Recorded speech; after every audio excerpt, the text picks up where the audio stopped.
Hey everybody, this is Mikkel VSG and welcome to my channel. Thank you for tuning in. The title of today's video is the VSG 101, the history and evolution, as well as pricing. So you're going to kind of get a lot of information. I'm going to try to make this really short because I've made several videos doing this and they're like over 20 minutes. So here we go. The timeline for the gastric surgeries began back in the 50s, and that was done when people had obstructions or tumors or even really bad ulcers in their stomach or intestine, and they had to be removed. And when they did that and did that removal or had to do a bypass, they discovered that the patient really lost a lot of weight. And so that's where the bariatric surgery kind of came to be from. In the 80s, they were doing a two-step process called, oh Lord, here we go, pancreatic diversion with duodenal switch. Got it right. And that was a two-part surgery there where they did the sleeve, and then they also did a bypass on the intestine. And what they were doing is these were open surgeries where they cut you open. It was a long process and was very hard on the patient. Some of the patients that were larger or more obese, they decided that they would do these surgeries in two separate times, or two separate surgeries. And what they discovered was that they would do the stomach portion or the sleeve surgery first, that the patients were doing great as long as they stuck to their diet. They were losing all the weight they needed to, and they didn't have to go back and open them back up to do a diversion. So that's kind of where the sleeve came from. In the by the it's actually 1992, the first laparoscopic surgery was performed for a gastric procedure for weight loss. And so 10 years later, in the 2000s, early 2000s, you saw the majority of any kind of gastric surgery for the sleeve really was performed laparoscopically. So that's kind of the evolution and kind of how things have developed from over time. And interesting facts here to know is that it's still getting better. The surgery is gone from an open surgery where you had lots of complications to now laparoscopic. Laparoscopic surgeries back in the day have reduced the number of incisions that they need. Now they're down to just about 3, 4, or 5 incisions, where they were multiple. There were actually more back in the day, and it's going down now. I saw a video where they have new technology where they're just doing one incision using an instrument that kind of unfolds inside the body. So pretty interesting information. Some details that you may want to know that I talked to. This is actually information coming from my surgeon, which I just had my first consultation this week. So they talked about mortality rates and how mortality rates have drastically reduced in this procedure. Basically, and that's because these procedures are elective procedures. They are not medically necessary.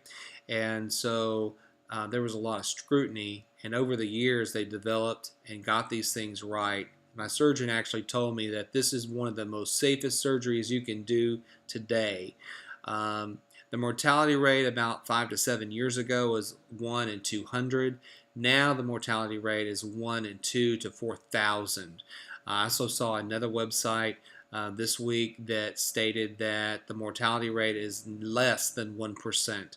So that's an excellent prognosis for this procedure. I'm not a doctor. I'm getting all this information from research, so I just want to precursor all this by saying please go out and get the information on your own. You'll may be able to find even better information and more up-to-date information that I found, but this information came from reading books, visiting websites, and also speaking with patients on forums such as bariatricpal.com, as well as speaking with my surgeon this week. So Let's get down to cost real quick. I'm doing really good on time, so excellent, excellent. The costs, there's three different ways to do this procedure. You can either do insurance, self-pay, or do something called medical tourism. And medical tourism is when you go out of the country to defer costs. When you do medical tourism, it's about one third of the cost that it would normally be in the United States. I found a really good website that talks about the average costs of the VSG in the United States. Before I get to the cash prices, let me just skim briefly over the insurance rates. Insurance would be basically based upon your particular policy. You need to contact your insurance carrier and find out if there's exclusions or exceptions to bariatric surgery, which is in my case, my insurance specifically excludes any kind of bariatric weight loss surgery of any kind. So my options are either to go out of the country or to do cash pay, and I'm doing cash pay. Some of the examples that I found on the internet, as well as some of the forums, people were stating that they spent anywhere from, on the low end, about $800 or $900 out of pocket, to the high end, $5,000 or $6,000 out of pocket when they were dealing with their insurance carriers, and that's basically pretty much depending on the state that they live in and what the cost of their surgery was. And I guess it kind of boils down to, again, what your policy states that you're having to put out of pocket. Self-pay, forgive me, I'm reading some information here, so I'm going to be looking down a little bit. The average cost in the United States is $9,600 to $26,000 for the VSG. One of the most expensive places to go is Alaska. I guess obviously there's probably not a lot of places there. One of the less expensive places is Texas, where I live. And so I'm going to give you some information here that came directly from paperwork that I received, and I'll just kind of added everything together so that you have an idea, kind of a real life idea of kind of costs and how they break down. So I got for pre-op testing, which includes the psychological evaluation, blood work, chest x-ray, the EKG, pulmonary function test, which is your lung test, and the dietitian consultation. You're looking at about 1570. My specific number is 1571, so right shy of $1,600 for all of that, and all of those procedures, those testing, and all of that. For the surgery, hospital stay, including an anesthesiologist, the surgeon fee, the initial consultation with my surgeon, and there's a program fee involved where I get lifetime access to a dietitian, as well as a 2-year access to a wellness center that's attached to the hospital rehab program. So I actually have like a gym membership for 2 years. That cost is about $12,791. When you add those two figures together on the sheet, it gave me a range. So the range was $13,371 to $14,992. So basically $13,000 and some change to right shy of $15,000.